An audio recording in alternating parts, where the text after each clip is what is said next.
Hello friend, मैं प्रकाश बर्नवाल आपका स्वागत करता हूं आपके अड्डा एसएससी यूट्यूब चैनल पर। जैसा कि दोस्तों आपको पता है, पिछले कुछ दिनों से जो दिल्ली पुलिस का पेपर हो रहा है वो रिपीट हो रहा है दोस्तों। रिपीट हो रहा है, जब से हो रहा था कि 27-28 को, उसके बाद उसमें से बहुत ज़्यादा क्वेश्चन रिपीट हुए। अगर आप पिछला वाला हमारा रिव्यू सब देखे होंगे, जो रिव्यू कराया गया है, रिव्यू के साथ आपको फैक्ट बताया गया था बहुत सारे। जैसे कि आपको जो मुगल वंश का है दोस्तों, मुगल डायनेस्टी का जितने भी वंशेज हैं सबका कार्यकाल बताया गया था। वहां से क्वेश्चन बहुत ज़्यादा आ रहे हैं। जो आपको शॉर्ट की बताया जा रहा है वहां से क्वेश्चन बहुत ज़्यादा आए हैं दोस्तों। उसको हमने बता दिया है पिछले वाले रिव्यू में। अगर आप देखेंगे ना तो बहुत ज़्यादा डिटेल में सब कुछ बताया गया है, आपको फैक्ट के साथ बताया गया है दोस्तों। जो भी क्वेश्चन बताया जाता है आपको यहाँ जो आया रहता है एग्जाम में, क्योंकि यहाँ पे लिखा गया है वही जो पेपर में आया था, मतलब कि सारे वही क्वेश्चन है जो आपके पेपर में आए थे। हमने कहीं से भी कुछ ऐड नहीं किया क्वेश्चन। हाँ, हमने जरूर यह चीज ऐड किया है, जैसे कि आपको पूछ दिया कोई नृत्य, कोई अगर लोक नृत्य पूछ दिया तो जिस राज्य का लोक नृत्य पूछा है तो हमने पूरे राज्य का लोक नृत्य उठा लिया। अब आपको उस लोक नृत्य वाले में से क्वेश्चन में से आगे आने वाले पेपर में क्या होगा देखने को मिल जाएगा। इसी तरह आपका अगर कोई शॉर्टकट की पूछ लिया एग्जाम में कंप्यूटर से, तो हमने क्या किया, सारे शॉर्टकट की को आपको बता दिया। अब क्या होगा, उसमें से शॉर्टकट की में से आपको पूछ लिया जाएगा अगले वाले आपके सेशन में, जो भी आपका एग्जाम होगा अगला दिन। ठीक, इस तरह पूछ लिया जाए। जैसे मुगल वंश का हमने पूरा डिटेल में आपको बताया तो उसमें से क्वेश्चन आ गया। चंद्रगुप्त मौर्य का पूरा, मतलब गुप्त वंश का पूरा डिटेल में बताया तो उसमें से क्वेश्चन आ गया आपके में, आप में। मतलब जो भी बताया जा रहा है आपको यहाँ पे ना, सब कुछ डिटेल में बताया जा रहा है।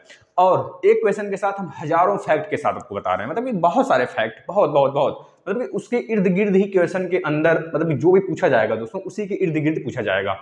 इस तरह हम आपको बता रहे हैं। तो आप लोग पूरा सेशन देखें और पिछला वाला भी देख लें अगर नहीं देखे हैं तो अभी तक, और ज्यादा से ज्यादा शेयर करें दोस्तों। और सब्सक्राइब नहीं किए हैं तो चैनल को सब्सक्राइब कर लें। आज भी कुछ फैक्ट बताएंगे, जो कि जैसे कि अगर आपको बताएंगे आज हम वाद्य यंत्र, जितने भी वाद्य यंत्र हैं सब आज आपको बता देंगे, किस कौन कौन बजाता है, ठीक है, किसके द्वारा बजाया जाता है। आज एक क्वेश्चन आया था वाद्य यंत्र से। और ये आपका क्या पता है कि आज फिर से हम आपको शॉर्टकट की पूरा बताएंगे। ठीक है दोस्तों, कुछ क्वेश्चन कराएंगे जैसे कि डायनेस्टी, जब आपका जनजातियों से क्वेश्चन आ रहा है, जनजाति से, तो जनजाति पूरा बता देंगे। जितने भी राज्य के हैं जो जो इंपॉर्टेंट है आपके 29-28 जितने भी राज्य 28 राज्य के हैं सब बता देंगे दोस्तों। तो यहाँ से भी क्वेश्चन आगे आने वाले एग्जाम में देखने को मिल सकता है, क्योंकि अभी ट्रेंड में हुआ है, अभी जल्दी ही पूछा जाने स्टार्ट किया। और 27-28 वाले शिफ्ट में नहीं पूछा गया था, एक वाले में भी नहीं पूछा गया था, लेकिन 2-3 मतलब आज में पूछा गया, कल में भी पूछा गया था। तो दोनों आप लोग याद रखेंगे। हम आज का लिए हुए पहले दूसरे शिफ्ट का, और कल वाले का, कल थोड़ा सा कुछ कारणवश हम नहीं ला पाए थे रिव्यू, लेकिन कल के तीसरे और दूसरे शिफ्ट का भी क्वेश्चन हम लिए हुए हैं यहाँ पे। आप लोग ध्यान से करिए। चलिए पहले क्वेश्चन से स्टार्ट करते हैं। इसको पहले इरेज कर देते हैं, थोड़ा जल्दी करेंगे दोस्तों क्योंकि बहुत ज्यादा क्वेश्चन आपको बताने हैं, 1 घंटे के अंदर कंप्लीट कर लिया जाएगा। चलिए अब देखिए, एक क्वेश्चन पूछा गया था, फीफा वर्ल्ड कप 2026 कहां पे होगा। तो फीफा वर्ल्ड कप 2026 आपको पता रहना चाहिए। फीफा वर्ल्ड कप 2020 कहां पे हुआ, 2024 कहां पे होगा, ठीक, मतलब 2022 वाला, फिर 2026 वाला, इस तरह आपको पता रहना चाहिए सब कहां पे होगा। जैसा कि आपको पता है हर 4 साल पे होता है ना, कि 2 साल पे होता है, हर 4 साल पे होता है फीफा वर्ल्ड कप। तो जैसे कि आपका क्रिकेट होता है, वर्ल्ड कप होता है, उसी तरह यह भी होता है। जैसे क्रिकेट वर्ल्ड कप 2023 में भारत में होगा, इस तरह फीफा वर्ल्ड कप 2026 मैन वाले की बात कर रहा है, ये कहां पे होगा, USA plus Canada plus Mexico, इन सब में होगा। यह सब जो कंट्री है दोस्तों, यह आपके नॉर्थ अमेरिका की कंट्री हैं, यहाँ पे होगा।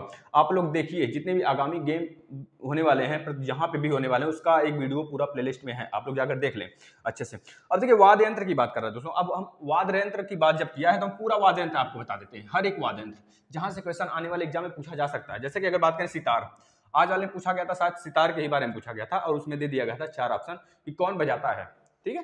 तो उसमें जो सही था आप लगाए होंगे, यहाँ पे देख लीजिए। सितार, अगर सितार की बात करें तो सितार कौन कौन बजाता है तो आपको पता होना चाहिए। पंडित रविशंकर, निखिल बनर्जी, विलायत खां, बंस हसन, ठीक है, शहीद परवेज और उमाशंकर मिश्र। इतने आप याद रख लेंगे, मतलब आप 2 चीज बस याद रखेंगे, 2 लोग का नाम मोस्ट इंपॉर्टेंट है। पंडित रविशंकर, यह पूछा जाता है दोस्तों, पंडित रविशंकर। और अगर पूछा जाए तो निखिल बनर्जी, निखिल बनर्जी, ये तो मोस्ट इंपॉर्टेंट है, आप याद ही रखेंगे दोस्तों। क्योंकि एक ट्रिक बता देते हैं, आप जब सितार बजा रहे थे पंडित रविशंकर, तो उनके यहाँ एक विलायत खां भी है दोस्तों, विलायत खां भी याद रख लेंगे, तीनों एक साथ याद रखेंगे आप, विलायत खां, ठीक है। जब पंडित रविशंकर अपने विला में, मतलब कि घर में बैठकर क्या बजा रहे थे, सितार बजा रहे थे, मतलब कि चारों तरफ की चीजें क्या हो गई थी, खिल गई थी। कैसी हो गई थी, खिल गई थी। इस तरह याद रखेंगे। क्या कर रहे थे, बजा रहे थे, बनर्जी से बजा रहे थे। पंडित रविशंकर अपने घर में बैठ के जब सितार बजा रहे थे अपने विला में, विला मतलब घर होता है, विला में बैठ के जब कुछ बजा रहे थे, अपना सितार बजा रहे थे, तो क्या होता है उनके चारों तरफ की चीजें क्या होती थी, हिल उठी थी। तो इस तरह आप याद रखेंगे विलायत खां। चलिए एक और ले दें, तबला। तबला बताइए, तबला कौन बजाता है, मतलब कि इसके इसमें इस फेमस कौन से हैं, कौन से मतलब कि बजाने वाले हैं, तो आप बता देंगे जाकिर हुसैन, जाकिर हुसैन साहब, जाकिर हुसैन। और आप बताएंगे जाकिर हुसैन के बाद अल्लाह रखा खां। अब देखिए अल्लाह रखा खां, गुदई महाराज और किशन महाराज, गुदई महाराज, किशन महाराज, अल्लाह रखा खां और आपका क्या हो जाएगा जाकिर हुसैन। यह होते हैं तबला वादक हैं, इनको तबला वादक बोला जाता है। बांसुरी, बांसुरी पन्नालाल घोष और हरिप्रसाद चौरसिया, मोस्ट इंपॉर्टेंट है दोस्तों, हरिप्रसाद चौरसिया आप कॉपी पे लिखें। और क्या लिखेंगे, पन्नालाल घोष बांसुरी का। बांसुरी के बाद अगर बात करें हम, बांसुरी के बाद अगर बात करें सरोद, सरोद, सरोद से देखिए कैसा भाव एक उत्पन्न हो रहा है, रोद, रोद, सरोद मतलब रोद। अब रोद है मतलब खूंखार, खूंखार पता चला मतलब कि कोई वही होगा खूंखार जो जिसके नाम में खतरनाक छिपा होगा, खतरनाक तरह से छिपा होगा। तो अब यहां देखेंगे सरोद में ज्यादातर के नाम के आगे खान लगा हुआ है, क्या लगा है, खान लगा हुआ है। मतलब कि क्या बता देंगे आप सरोद में, जैसे अमजद अली खान, अली अकबर खान, अलाउद्दीन खान, अलाउद्दीन खान, अकबर अली अकबर खान, उसके बाद अमजद अली खान। तो इस तरह आप याद कर रख लेंगे कि जो सरोद वादक है वह इन तीनों लोग का मतलब नाम आता है इसमें बहुत ज्यादा। सहनाई आपको पता है बिस्मिल्लाह खां, आप लोग ने उसके लिए 6, 7, 8 में एक कहानी भी पढ़ी होगी, ठीक है। बिस्मिल्लाह खां सहनाई वादक हैं और दयाशंकर जगन्नाथ यह भी आपके सहनाई वादक हैं। वायलिन, वायलिन आपका यल सुब्रमण्यम और टी.एन. कृष्णन, टी.एन. कृष्णन, कृष्णन, यह मोस्ट इंपॉर्टेंट है दोस्तों, इसको आप लोग कॉपी पे लिख लेंगे। जो वायलिन वादक है ना उसमें यल सुब्रमण्यम और टी.एन. कृष्णन का नाम बहुत ज्यादा फेमस है। इसके बाद वीणा वादक, वीणा वादक सिर्फ एक, यस बालचंद्रन। जैसे कहते हैं ना बचपन में अगर बीड़ा सीख गए तो सीख गए, नहीं तो बाद में बजाना नहीं आता है। बचपन, बचपन मतलब बालावस्था में, बालावस्था में अगर बीड़ा सीख गए तब तो ठीक है, नहीं तो फिर बजाना नहीं आता है। इस तरह ट्रिक बना लेंगे। इसके बाद संतूर वादक, संतूर वादक में 2 लोग का नाम फेमस होता है, एक शिव कुमार शर्मा, यह बहुत 2 बार पूछा गया है, शिव कुमार शर्मा, शिव कुमार शर्मा संतूर वादक हैं। और एक और आता है भजन सोपारी, भजन सोपारी, भजन, भजन सोपारी, इनका नाम बहुत बार आता है दोस्तों, सोपारी, भजन सोपारी, इनका नाम बहुत ज्यादा पूछा जाता है, आप लोग याद रखेंगे। इसके बाद पूछा गया था नेक्स्ट क्वेश्चन कि जो आपके जितने भी भारत में पीएम हुए हैं अभी तक में सबसे ज्यादा कम, मतलब कि सबसे ज्यादा एज का, सबसे ज्यादा एज के पहले बता दीजिए कौन है, तो बता देंगे भाई आपके कौन है जो आपके 17 जो पहली बार बने थे गैर बीजेपी गैर कांग्रेसी, क्या नाम था उनका, क्या नाम था जी, 1978 में बने थे, 1978, 1979 तक थे, 1 साल या फिर आसपास 8 या 9 महीने रहते हैं। क्या नाम था, मोरारजी देसाई, याद रखेंगे मोरारजी देसाई, जो कि पहले गैर कांग्रेसी भी रहते हैं और सबसे एजेड भी भारत में पीएम अभी तक के कार्यकाल में दोस्तों, अभी तक में सबसे ज्यादा एजेड आपके मोरारजी देसाई। लेकिन इसमें क्वेश्चन पूछा गया था कि सबसे कम उम्र के पीएम बताइए, तो आप बता दिए होंगे राजीव गांधी, जो कि 40 साल के एज में बने थे दोस्तों। यह कब से कब तक थे, तो आप बता देंगे 1984 से लेकर 1989 तक यह आपके क्या रहते हैं, पीएम रहते हैं। इसके बाद 1991 में इनको बम ब्लास्ट से मतलब कि कोई एक कांड हो जाता है इनके साथ और इनको शूट कर दिया जाता है। कल ये बम ब्लास्ट में इनकी जान चली जाती है तमिलनाडु में, ठीक है, तमिलनाडु, उसमें बहुत ज़्यादा हंगामा वगैरह भी होता है। और यह बहुत हम बता सकते हैं इसमें बहुत कुछ आपको, लेकिन अभी इतना आप लोग याद रखें। इसके बाद इन्होंने 61वें संविधान संशोधन भी किया था। कौन सा 61वां, इसमें इसलिए संशोधन किए थे कि जो निर्धारण किया गया था जो चुनाव में, जो आपका जैसे कि जो आपका कल जो वोटिंग राइट था, वोटिंग एज था 18, पहले क्या था, पहले 21 था, और इन्होंने 61वां संविधान संशोधन के थ्रू ये क्या करते हैं, उसको 18 साल कर देते हैं कि 18 साल के भैया आप हैं तो आप वोट दे लेंगे। इस तरह इनका जन्म कहाँ हुआ था, मुंबई महाराष्ट्र में हुआ था, आप लोग याद रखेंगे। किसान, नेक्स्ट क्वेश्चन, किसानों की आय को दोगुने करने का लक्ष्य सरकार कब तक निर्धारित की हुई है, तो बता देंगे 2022 तक, ठीक है, 2025 तक 5 ट्रिलियन इकोनॉमी बनने का लक्ष्य निर्धारण किया हुआ। इसका भी लक्ष्य का जो भी वीडियो है ना आपका देखेंगे, वीडियो प्लेलिस्ट में जाएंगे तो आपको मिल जाएगा, लक्ष्य का एक वीडियो आपको दिया गया है, जितने भी भारत सरकार के आगामी लक्ष्य हैं सब दिया गया है, आप देख सकते हैं वीडियो इसी प्लेलिस्ट में, इसी चैनल के। इसका आप देखा जाए भाग 15 का संबंध किससे है, तो इलेक्शन कमीशन, आपको पता होगा भाग 15 जो है दोस्तों, भाग 15 वह इलेक्शन कमीशन से रिलेटेड है। इलेक्शन कमीशन, इलेक्शन कमीशन जो कि हमारा एक संवैधानिक बॉडी है। अगर देखा जाए इसका अनुच्छेद 324 से लेकर 329 के बीच में इसकी बात की गई है इलेक्शन कमीशन का, याद रखेंगे। डीपीएसपी कहाँ से लिया गया है? तो आयरलैंड के संविधान से लिया गया है, आपको पता होगा। डीपीएसपी में कितने आपके अनुच्छेद हैं? तो बता देंगे 36 से लेकर 51 तक अनुच्छेद हैं। यह भाग आपका कौन सा है? भाग आपका चौथा भाग है ना, याद रखेंगे। औरंगजेब का कार्यकाल, अब देखिए यहाँ पे हम आपको पूरे मुगल का कार्यकाल फिर से बता देते हैं एक बार, ठीक है। देखिए ध्यान से, जैसे हमको याद हुआ है दोस्तों, उस तरह आपको भी याद रहना चाहिए पूरे मुगल का कार्यकाल क्रम से, क्योंकि यह बार बार पूछा जाता है। जैसे आपको दे देगा महाराणा प्रताप किसके समय थे, आपको दे दिया कि चंदेरी की लड़ाई किसके समय हुई थी, तो ये सब सारी चीजें मतलब कि किस मुगल काल के समय हुआ था। तो आपको अगर कार्यकाल याद रहेगा ना, सब कुछ बता ले जाएंगे। अब देखिए हम आपको कार्यकाल बता देते हैं। इसमें औरंगजेब का कार्यकाल पूछा था, तो आप यहाँ से निकाल लेंगे जो हम बता रहे हैं। देखिए बाबर, अगर बाबर का कार्यकाल पूछा जाए तो आपको पता होगा सबसे पहले इसकी लड़ाई जो रहती है, जो भारत के खिलाफ जो सबसे पहले युद्ध रहता है भारत में, उसका कब रहता है? बता देंगे 1900 बोल रहे हैं, 1519 में रहता है। लेकिन कुछ कारणवश वह कहीं और का राजा रहता है, तो वो क्या, फरगना का यह क्या रहता है? अपना राजकुमार रहता है, राजा रहता है। उसके बाद मतलब कि यह हार जाता है। उसके बाद यह फिर से लड़ाई लड़ता है, किसके विरुद्ध? तो आप बता देंगे कि जो भारत में लास्ट सल्तनत काल चल रहा था उस समय, लास्ट सल्तनत काल मतलब सल्तनत वंश चल रहा था, लोधी वंश का लास्ट जो शासक रहता है इब्राहिम लोधी, उसी के विरुद्ध यह लड़ाई करता है। मतलब बाद में इब्राहिम लोधी हार जाता है और यह क्या करते हैं? जीत जाते हैं। मतलब कि 1526 में पानीपत की लड़ाई होती है और ये 1530 तक रहता है। इसके बाद इसका बेटा हुमायूं आता है। हुमायूं का कार्यकाल कब से कब तक रहता है? तो आप बता देंगे 1530 से 1540 तक तो रहता है। लेकिन फिर इसके बाद बहुत सारे शेरशाह सूरी के साथ यह लड़ाई करता है, 2-3 लड़ाई करता है। इसके बाद यह क्या होता है? हार जाता है।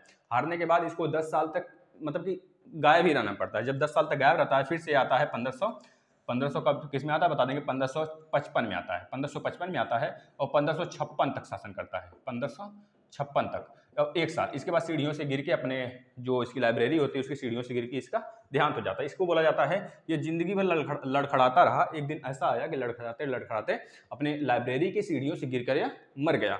इसके बाद बाबर के बाद हुमायूं के बाद आपका आ जाता है अकबर जो कि हुमायूं का बेटा रहता है। अकबर का कार्यकाल कब से कब तक रहता है? तो बता देंगे 1556 के बाद ही आएगा। तो 1556 से लेकर दोस्तों 1605 तक रहता है, 1605 तक रहता है अकबर। इसके बाद आ जाते हैं, अकबर के बाद आपका कौन से? जहांगीर आ जाते हैं। जहांगीर का कार्यकाल कब से कब तक रहता है? तो आप बता देंगे दोस्तों। देखिए इन्हीं के समय महाराणा प्रताप का युद्ध भी हुआ था, 1576 वाला, ठीक है, हल्दी घाटी का, आप लोग याद रखेंगे, ठीक है, ये चीज याद रखेंगे। 1576 का अकबर के साथ हुआ था। महाराणा प्रताप जी उसमें हार गए थे, ठीक है। उनके घोड़े का नाम था क्या? घोड़े का नाम और हाथी का नाम आप याद करेंगे। हाथी का नाम आपको बता देते हैं। हाथी का नाम उनके क्या था? कुछ हाथी का नाम क्या था? आप बताएं, थोड़ा कमेंट में करें, तो इसमें दिमाग स्ट्राइक नहीं कर रहा है। याद है? घोड़े और हाथी दोनों का नाम बताएं आप, उनके क्या नाम था? यह पूछा जा सकता है, आप लिख लें इसको। जब माइंड में हमारे स्ट्राइक किया है तो आप लिख सकते हैं, क्योंकि हमारा अनुमान हो सकता है पूछ लिया जाए आगे वाले शिफ्ट में, ठीक है। जहांगीर का कार्यकाल कब से कब तक रहता है? तो आप बता देंगे 1605 से लेकर सर 1637 तक रहता है। 1627 तक रहता है। इसके बाद जहांगीर के बाद शाहजहां आ जाता है। शाहजहां का कार्यकाल कब से कब तक रहता है? तो बता देंगे 1627 से लेकर 1657 तक रहता है। इसके बाद औरंगजेब का आपसे पूछा गया था, तो आप बता देंगे औरंगजेब का जो कार्यकाल रहता है वह 1657 से लेकर 1707 तक रहता है। इसके बाद उत्तर मुगल काल स्टार्ट हो जाता है। जैसे बहादुर शाह हो गया, जहांदार शाह हो गया, फर्रुखसियर हो गया। फर्रुखसियर के बाद आपका आ जाता है रफ़ी-उद-दौला और रफ़ी-उद-दराज। ये दोनों रहते हैं, जो कि बहुत कम शासन होता है इनका, 1719 में ही होता है। इसके बाद आपका आ जाता है मोहम्मद शाह। इसको बोला जाता है रंगीला के बादशाह के नाम से भी मोहम्मद शाह को जाना जाता है। मोहम्मद शाह का शासन कभी काल के पूछ लेता है, तो बता देंगे 1719 से लेकर 1740 के बीच रहता है मोहम्मद शाह का शासनकाल। इसके बाद आपका अहमद शाह आ जाता है। अहमद शाह के बाद आपका आलमगीर सेकंड। अब यहाँ से सेकंड लगना स्टार्ट हो जाएगा। आलमगीर द्वितीय, शाह आलम द्वितीय, अकबर द्वितीय के ही समय दोस्तों, अकबर द्वितीय ही राजा राम मोहन को भेजे थे कहाँ पे? इंग्लैंड। याद रख करिए आप, इन्हीं के कार्यकाल में वो इंग्लैंड गए थे, ठीक है। बाद में उनका उसी जगह उनका देहांत हो जाता है, ठीक है। बाद में वापस लौट के नहीं आ पाते हैं वह। उसके बाद बहादुर शाह सेकंड, जो कि लास्ट में रहता है, जब आपका 1857 की क्रांति हुई थी, इसको रंगून निर्वासित कर दिया गया था। तो याद रखेंगे इसका 1877 से लेकर 1877 नहीं दोस्तों, 1837 से लेकर 1857 तक रहता है, जो आपका लास्ट है, जिसको हम लोग बहादुर शाह जफर के नाम से भी जानते हैं। इतनी चीज़ें आपको याद रहना चाहिए। नादिर शाह का आक्रमण भी हुआ था, तो मोहम्मद शाह के समय नादिर शाह का आक्रमण हुआ, जो कि क्या क्या ले गया था आपका, जो कि क्या ले गया था तो बता देंगे आप, कोहिनूर हीरा ले गया था, और यहाँ से और क्या ले गया था, जो आपका तख्ते हाउस था ना उसको भी ले गया था। ये चीज़ याद रखेंगे आप। इसके बाद नेक्स्ट क्वेश्चन की तरफ चलते हैं। नेक्स्ट क्वेश्चन यह पूछा गया है, समतल दर्पण में कौन सा प्रतिबिंब बनता है? तो सीधा और आभासी प्रतिबिंब बनता है, सीधा और आभासी बनता है दोस्तों, याद रखेंगे हमेशा हमेशा। देखिए आभासी हम आपको बता देते हैं यहाँ पे उत्तल लेंस और अवतल लेंस के बारे में।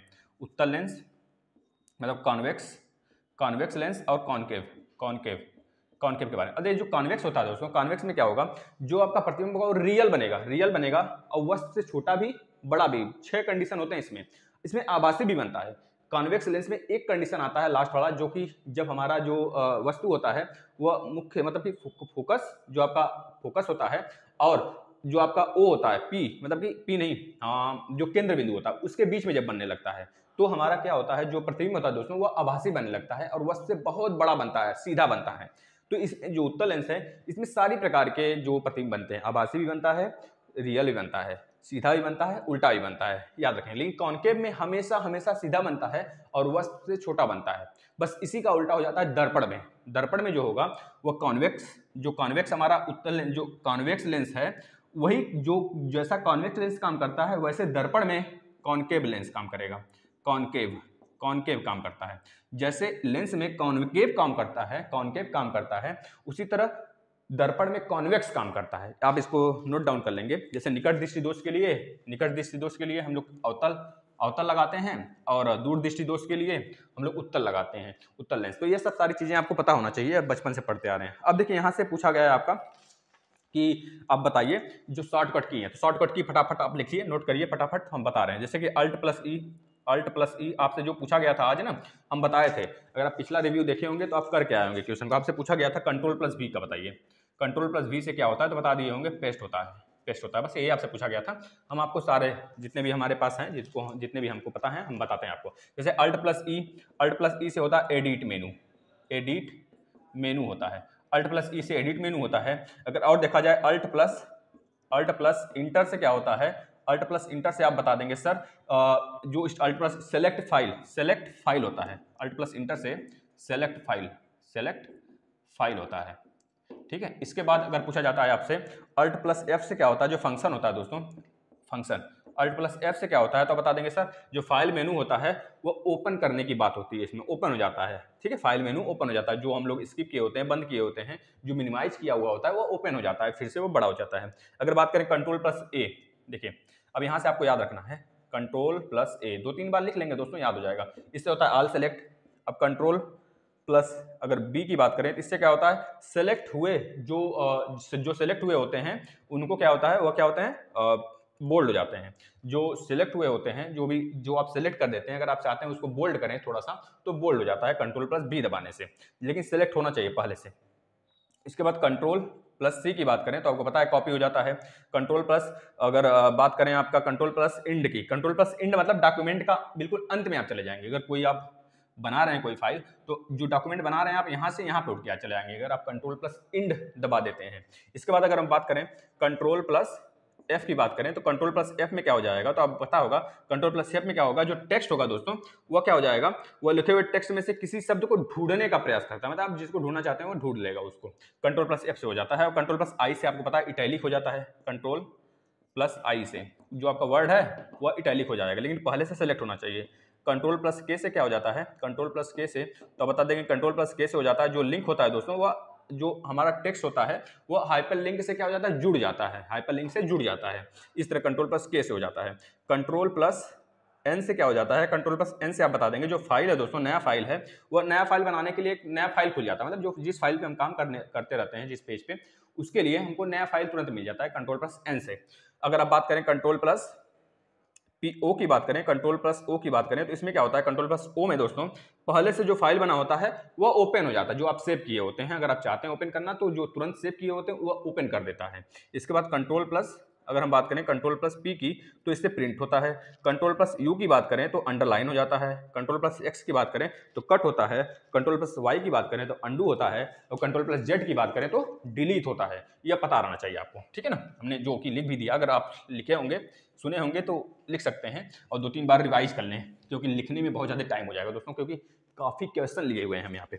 अब देखिए एक क्वेश्चन आप पूछा गया था भाग दो किससे रिलेटेड है, तो आप बता देंगे नागरिकता से, जिसमें कि 6 से 11 तक के आपके अनुच्छेद आ जाते हैं, 6 से नहीं 5 से 11 तक ना, नागरिकता में 5 से 11 तक, भाग 2 5 से 11 तक अनुच्छेद आ जाते हैं, आप लोग याद रखेंगे इसको, ठीक है। इसके बाद आरबीआई की स्थापना कब हुई थी, बता देंगे 1 अप्रैल 1935 को कोलकाता में आरबीआई की स्थापना हुई थी। इसका हेडक्वार्टर मुंबई में है। राष्ट्रीयकरण हुआ था, राष्ट्रीयकृत हुआ था, कब हुआ था तो बता देंगे 1949 में राष्ट्रीयकृत हुआ था, इसका राष्ट्रीयकरण हुआ था। शक्तिकांत दास इसमें गवर्नर है, ये सब पता रहना चाहिए दोस्तों, ठीक है ना। चलिए, कन्नौज का युद्ध किसके किसके बीच में हुआ था, यह पूछा गया था, तो बता देंगे शेर शाह सूरी और हुमायूं के बीच में हुआ था, ठीक है। बिलग्राम का युद्ध भी इन्हीं दोनों के बीच में होता है, ठीक है। 1940 में बिलग्राम का होता है, लेकिन 1939 में कन्नौज की लड़ाई होती है, DCKS सरहिंद की लड़ाई को ही बोलते हैं बिलग्राम की, कन्नौज की लड़ाई, चंदेरी की लड़ाई और ये आपका देवरा का लड़ाई। ये जो DCKS है दोस्तों, ये इन्हीं दोनों के बीच में होता है, हुमायूं और शेरशाह के बीच में होता है, इसको आप याद रख लेंगे, ठीक है ना। DCKS देवरा, चौसा, कन्नौज और सरहिंद की लड़ाई, सरहिंद को बोलते हैं हम लोग क्या, बिलग्राम। तो यह जो चारों युद्ध हैं यह इन्हीं दोनों के बीच में होता है। चलिए, इसके बाद हम बात करते हैं ऑल इंडिया फॉरवर्ड ब्लॉक की स्थापना कब हुआ था, या फिर किसने किया था, यह क्वेश्चन था किसने किया था, तो सुभाष चंद्र बोस जी, बोस बाबू ने किया था। ये कब किया था, तो 1939 में, याद होगा आपको। इसी समय महात्मा गांधी और इनके में थोड़ा सा आंतरिक मनमुटाव हो गया था, तो यह पता होना चाहिए आपको। एस.सी. बोस मतलब सुभाष चंद्र बोस ने कांग्रेस के अधिवेशन कब किए थे, तो ये बता देंगे 1938 में। कौन सा था, हरिपुरा अधिवेशन इन्होंने किया था। इसी के बाद ही तो फॉरवर्ड ब्लॉक की स्थापना होते हैं। फिर इसके बाद ये चले जाते हैं, कहाँ चले जाते हैं आपको पता होगा, पाकिस्तान के लाहौर होते होते कहाँ चले जाते हैं, जर्मनी से फिर आते हैं वो किस पे आते हैं, आप बता देंगे इंडोनेशिया से फिर जापान। वही लड़ाई छिड़ी हुई थी जो आपका सेकेंड वर्ल्ड वार। बाद में पता चलता है इनको कि जब हारने लगते हैं, जर्मनी वगैरह हार जाते हैं, तो इनका भी क्या होता है, मोरल डाउन हो जाता है। बाद में इनका हवाई रास्ते जो देहांत हो जाता है, और बाद में पता चलता है कि आज़ादी के बाद भी ये जिंदा होते हैं, और इनके मतलब कि अभी कल ही इनकी मौत का साक्ष्य नहीं मिला है ना, ये कर सकते हैं आप।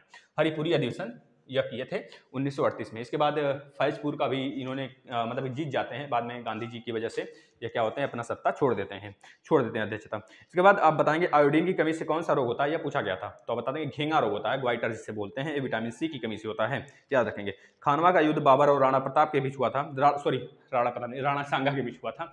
कब हुआ था खानवा का युद्ध, तब बता देंगे 17 मार्च 1527 को। देखिए हम बताते हैं, पानी पिया, खाना खाया, चंदेरी गया और घाघरा खरीदा। 1526, 27, 28 और 29, यह सब बाबर के ही लड़ाई है दोस्तों, बाबर का है। खानवा जो राणा सांगा के साथ होता है, या मादनी राय के बीच होता है, या अफगानों के साथ होता है, ठीक है ना। 1526, 1527, 1528, 1529, आप यह नोट कर लीजिए, ये बार बार एग्जाम में पूछा है, रिपीटेटिव क्वेश्चन है दोस्तों, बहुत तो बार रिपीट किया हुआ है। अब बताएंगे एडमिनिस्ट्रेटिव ट्रिब्यूनल किस आर्टिकल में है, तो बता देंगे जो एडमिनिस्ट्रेटिव ट्रिब्यूनल है वो आपका 323 के ए में है, 323 के ए में है, ये याद रखेंगे आप। जैसा कि आपको पता है 324 आपका जो कि इलेक्शन कमिश्नर से रिलेटेड है, 324 से लेकर 329 तक उसी के अंतर्गत उसके पहले आ जाता है, थोड़ा सा हमने याद रखेंगे। इसके बाद और बात करें, चलिए नेक्स्ट पेज पे आ जाते हैं, धूमल नृत्य। अब देखिए धूमल नृत्य पूछा है, घूमर नहीं, धूमल नृत्य जो होगा जम्मू एंड कश्मीर का है। अगर यहीं पे घूमर पूछ लेता, घूमर, तो आप बता देते कहाँ का, राजस्थान का, ठीक है, याद रखिए। इसके बाद ओणम त्यौहार केरल का है, आप बता देंगे ओणम त्यौहार। जैसे बिहू त्यौहार असम का है। बिहू 3-4 टाइप का होता है दोस्तों, वहाँ पे जैसे जैसे मौसम चेंज होता है तो 3 प्रकार के बिहू होते हैं, ठीक है, वो असम में ही होता है बिहू, ठीक है। एक और बिहू होता है वह जो आपका आंध्र प्रदेश में होता है, एक प्रकार का बिहू है दोस्तों, जो कि आंध्र प्रदेश में होता है, बीएड के पेपर में पूछा गया था, ठीक है। पोंगल जो है तमिलनाडु का त्यौहार है, जिसमें कि नाय से लोग क्या करते हैं, खेते हैं। और जो ओणम है, ओणम भी नाय का मतलब नाय से लोग क्या करते हैं, उसमें रेस वगैरह करते हैं, जब फसल की कटाई वहाँ पे होने लगती है तब। हॉर्नबिल त्यौहार भी हाल में ही मनाया गया मणिपुर में, ठीक है ना, याद रखेंगे। हॉर्नबिल पक्षी जो राज्य पक्षी है कहाँ की, तो बता देंगे अरुणाचल प्रदेश का और केरल का और चंडीगढ़ का। अरुणाचल प्रदेश, केरल और चंडीगढ़ का यह राष्ट्रीय पक्षी है जो हॉर्नबिल है। मनाया जाता है हॉर्नबिल त्यौहार मणिपुर में, लेकिन यह जो राष्ट्रीय पक्षी है कहाँ का, अरुणाचल प्रदेश, केरल और चंडीगढ़ जो आपका केंद्र शासित प्रदेश है, ठीक है। अब बताइए मॉरिशस, जो 2019 में मॉरिशस के राष्ट्रपति बने थे, उनका नाम क्या है, तो बता देंगे पृथ्वीराज सिंह रूपन, पृथ्वीराज सिंह रूपन, याद रखेंगे दोस्तों। यह क्वेश्चन पूछा गया था आपके एग्जाम में आज वाले शिफ्ट में। दीनदयाल पोर्ट का नाम बदलकर क्या रखा गया? तो श्यामा प्रसाद मुखर्जी के नाम से रख दिया गया दीनदयाल पोर्ट का नाम। अभी अब एक क्वेश्चन आप यहाँ से बता देंगे, जो दीनदयाल पोर्ट है वो तो आपका कहाँ पे बता देंगे, कहाँ पे, कोलकाता में। लेकिन अगर आपसे पूछा जाएगा कि एक और नाम बदला गया है जो कि इन्हीं के नाम से रखा गया है, श्यामा प्रसाद मुखर्जी के नाम पर ही रखा गया है, वह कहाँ का पोर्ट है, तो वो मतलब वो जगह का नाम बता दीजिए। हम बता देते हैं जम्मू कश्मीर में है। अब आप बताएंगे वो डैम है, हमने बता भी दिया डैम है। अब उस डैम का नाम बता देंगे आप, वह डैम कौन सा है जो कि जम्मू कश्मीर में है और श्यामा प्रसाद मुखर्जी के नाम पे रखा गया है, आप उसका नाम बताइए। अब देखिए ऑस्ट्रेलिया ओपन में जो अभी हाल में हुआ है, ऑस्ट्रेलिया ओपन 2020 में, उसमें पूछा था मैन विजेता या फिर ओमैन विजेता, इन्हीं दोनों में से एक पूछा था, तो हम दोनों बता देते हैं। नोवाक जोकोविच है मैन विजेता में, ठीक है। और जो सोफिया है, सोफिया केनिन सोफिया केनिन है या ओमैन विजेता में, आप याद रखेंगे। इसके बाद आपको पूछा गया था तेलंगाना राज्य से सटा हुआ जितने भी राज्य हैं आप बता दीजिए। तो आपको मैप विधि से बहुत बार हम बता चुके हैं, पिछला रिव्यू आप देखेंगे तो उसमें मैप से हम आपको बताए थे कि तेलंगाना के अगर देखेंगे आप किस तरफ, पश्चिम की तरफ, तो कर्नाटक पड़ जाता है। तेलंगाना के अगर ऊपर देखेंगे तो उड़ीसा पड़ जाता है, छत्तीसगढ़ पड़ जाता है। अगर तेलंगाना के आप इधर देखेंगे, ईस्ट की तरफ देखेंगे, तो आपका क्या पड़ जाता है, महाराष्ट्र पड़ जाता है। महाराष्ट्र आपका आंध्र प्रदेश भी पड़ जाता है ना। रुके तो तेलंगाना से आंध्र प्रदेश भी सटा हुआ है। आंध्र प्रदेश आपका ईस्ट की तरफ पड़ जाता है, वेस्ट की तरफ महाराष्ट्र पड़ जाता है, नीचे की तरफ कर्नाटक पड़ जाता है और ऊपर की तरफ उड़ीसा पड़ जाता है। आप इस तरह याद कर लेंगे, जो कि तेलंगाना से सटे हुए राज्य हैं। इसमें इस तरह का क्वेश्चन पूछ लिया जाएगा आपसे कि 3 राज्य दे देगा और एक आपको भगाने के लिए दे देगा, मतलब इसमें पूछ लिया जाएगा कौन सा तेलंगाना से नहीं सटा है, तो आपको पता रहना चाहिए दोस्तों। चलिए नेक्स्ट क्वेश्चन की बात करते हैं। तो पूछ लिया गया था जो सिंगूर डैम है, सिंगूर डैम कहाँ पर है, तो बता देंगे तेलंगाना के अंदर ही आता है। सिंगूर, सिंगापुर से सिंगा को हटा, गा का हटा देंगे, गू लगा देंगे, सिंगूर डैम, ठीक है। आयुष्मान योजना कब से स्टार्ट हुआ था, तो आप बता देंगे 1 अप्रैल 2018 से स्टार्ट हुआ था आयुष्मान योजना। इसमें क्या होता था, 5 लाख रुपए का जो इंश्योरेंस करवाती थी सरकार, इंश्योरेंस कवर देती थी हर एक लोग को, ये याद रखेंगे। एमएसपी कौन डिसाइड करता है, तो बता देंगे कृषि लागत एवं मूल्य आयोग डिसाइड करता है एमएसपी कितना होगा किसी भी खाद्य मूल्यांक का, ठीक है। We are displaced my journey, ये पूरा है, बुक का नाम आपको पता होगा, इसको मलाला यूसुफजाई ने लिखा हुआ है, आपको पता होगा। राष्ट्रपति के लिए महाभियोग की प्रक्रिया किसमें है, तो बता देंगे 61। अब आप यहाँ पे एक क्वेश्चन ढूंढ कर जाएंगे अपने से, हम बताने को बता देंगे। जो आपका राज्यपाल है दोस्तों, राज्यपाल का जो महाभियोग होता है, महाभियोग उस पर लगता है कि नहीं लगता है? अगर लगता है तो मतलब है तो अपने शपथ से पद, मतलब कि अपना जो इस्तीफा तो देता है, वो किससे देता है, सबसे पहले यह बताएंगे। वह किसके, मतलब कि कुछ क्या क्या कारण होते हैं देने के उसके, या आप कमेंट करेंगे और एक मतलब पढ़ लेंगे। अगर कमेंट नहीं करने का, अगर आपका हाथ दर्द करेगा, हमें पता है ना कमेंट करने में, तो आप क्या करेंगे, इसके बारे में पढ़ लेंगे। राष्ट्रपति और राज्यपाल का पूरा अनुच्छेद पढ़ के ही जाएंगे, ठीक है ना। हमारे पास समय नहीं है ना, तो हम बता देते इसमें पूरा, ठीक है। अब देखिए यहाँ पे हम आपको बता रहे हैं जनजातियों से बहुत ज्यादा क्वेश्चन आ रहा है, तो हम जनजातियां आपको बता देते हैं। आप जनजातियां नोट कर लें, यह आपका एक्सपेक्टेड क्वेश्चन के थ्रू हम लिए हुए हैं। जैसे गुजरात, पहला हम बताते हैं राज्य लिखते हैं यहाँ पे, और यहाँ पे लिख देते हैं जनजातियां। अब आपको पहला राज्य है गुजरात। अब गुजरात में देखिए कितनी जनजातियां पाई जाती हैं, आप याद कर लेंगे। कुछ हैं जनजातियां जो कि बहुतों राज्य में, मतलब कि कई राज्य में पाई जाती हैं। तो आप क्या करेंगे, जो आपको एक ही राज्य लेकिन दिया होगा, अगर गुजरात में, राजस्थान में, मध्य प्रदेश में एक ही जनजाति पाई जाती है, तो ऑप्शन में आपको इन्हीं तीनों में से केवल एक ही राज्य मिलेगा। ऐसा नहीं होगा कि तीनों राज्य दे देगा आपको, ठीक है। इस तरह आप याद रखेंगे। अगर पूछा जाता है कि भारत की सबसे बड़ी जनजाति कौन सी है, तो बता देंगे गोंड जनजाति। अगर पूछा जाता है दीपावली पर कौन सी जनजाति शोक के रूप में मनाती है, तो बताएंगे कौन सी जनजाति है, तो गोंड के बाद अब भील जो जनजाति है दोस्तों, वह दीपावली को शोक के रूप में मनाती है। ये चीज याद रखना चाहिए आपको। अब एक गुजरात की जनजाति आप बता देंगे भील, बंजारा, कोली, पटेलिया, डाफ, टोडिया, यह कहाँ के हैं, गुजरात के हैं, आप लिख लीजिए। हिमाचल प्रदेश की अगर पूछा जाए जनजातियां कौन सी है, तो गुड्डी, कानोरा, लाहौली, 3-4 बार बोलेंगे याद हो जाएगा। यह कहाँ का है, आपका हिमाचल प्रदेश का है। अगर जम्मू कश्मीर का पूछा जाता है, तो जम्मू कश्मीर का सबसे मोस्ट इंपॉर्टेंट जनजाति है, जो कि बहुतों बार एग्जाम में पूछा गया है, स्टेट पीएससी वगैरह में पूछा गया है, बक्करवाल, गुज्जर और गद्दी लद्दाखी, ठीक है। यह पूछा जाता है जम्मू कश्मीर में। जैसा कि लद्दाख आपका वहीं जो है, लद्दाख गद्दी की तरह होता है, तो गद्दी जनजाति हो गई। इसके बाद गुज्जर अब गुजरात नहीं लगाएंगे, गुज्जर लगाएंगे जम्मू कश्मीर का, बक्करवाल भी लगाएंगे जम्मू कश्मीर का। इसी तरह केरल में बताएंगे कौन कौन सी जनजातियां फेमस हैं, तो बता देंगे कादर बोलिए, अभी केदार बोलिए, कादर, उराली, मोपला विद्रोह भी हुआ था, केरल में हुआ था, इसके नाम से फेमस है। आप बता देंगे 1961 के आसपास में हुआ था, 1960-61 में मोपला विद्रोह। इरूला और परियान, यह कहाँ की है, केरल की जनजाति है। इसी तरह मध्य प्रदेश की जनजाति, आप पॉज करके लिखते चलें, पॉज कर लें वीडियो को, लिखते चलें। मोपला, जैसे कि मध्य प्रदेश की जनजाति, मध्य प्रदेश में सबसे बड़ी जनजाति भील जनजाति आती है। भील हो गया, बंजारा हो गया, गोंड हो गया, बैगा हो गया, कोल हो गया, मुंडा हो गया, विसहारन हो गया, लंबादी हो गया, असुर हो गया। यह कहाँ का है? मध्य प्रदेश का है। इसी तरह महाराष्ट्र में बार्ली, बंजारा, कोली, चितपावन, गोंड। फिर से एक बार सुन लीजिए, बार्ली, बंजारा, कोली, चितपावन, गोंड। लिखने में थोड़ा टाइम वेस्ट होगा, इस वजह से नहीं लिख रहे हैं। मणिपुर का आप लिख लें कुक्की मेठी मणिपुर गई, इस तरह टिक बना लें, कुक्की मेठी मणिपुर गई। तो कुक्की मेठी जो जनजाति है वो मणिपुर में पाई जाती है। नागा, अंगामी, यह भी मणिपुर में ही पाया जाता है। मेघालय में गारो, खासी, जयंतिया पहाड़ियां हैं।